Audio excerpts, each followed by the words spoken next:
Treasury Secretary Scott Bessent is making stops across the country to promote the Trump administration's economic agenda. Today, I had a chance to talk to him about inflation, affordability, and the economic recovery he says is underway. One of the things that you have done that I think is admirable is, and you talked about this, getting out from behind your desk and getting out there onto Main Street. Yesterday, you were in Casa Grande visiting a factory.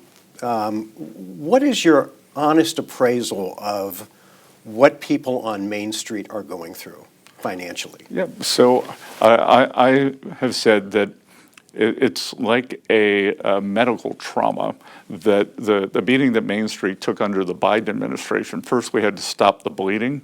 I think we've done that, and now I think we're in the recovery phase. But look, it's been a big hole to dig people out of, and there are two ways to do it. So we had a terrible inflation, 21.5% during the Biden years, probably more like 35% for the package of goods and services that working families buy, rent, groceries, insurance. And so we have tried to stop the price increases. Core inflation remains pretty quiescent. We've had a blip up here over the past 5 to 6 months in energy prices.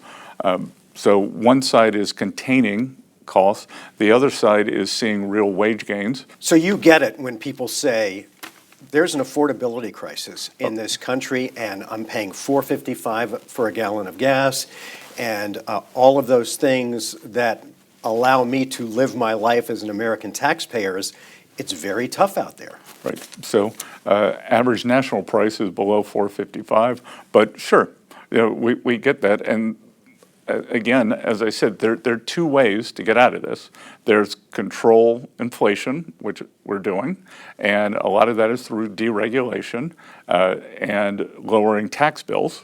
Right. And then the other side is through real wage growth. But yeah, I agree. They got torched. It was the worst inflation since I was a teenager, and I'm not young. We talked for about 15 to 20 minutes. Very interesting. I think he was fairly candid in his answers, and that's available on 12news.com. He also talked about, and one of the reasons he's traveling the country is to talk to community banks about being more diligent when it comes to banking activity that may be coming from illegal immigrants.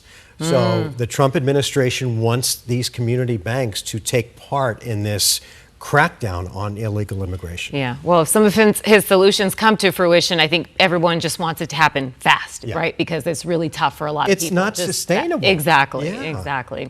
All right.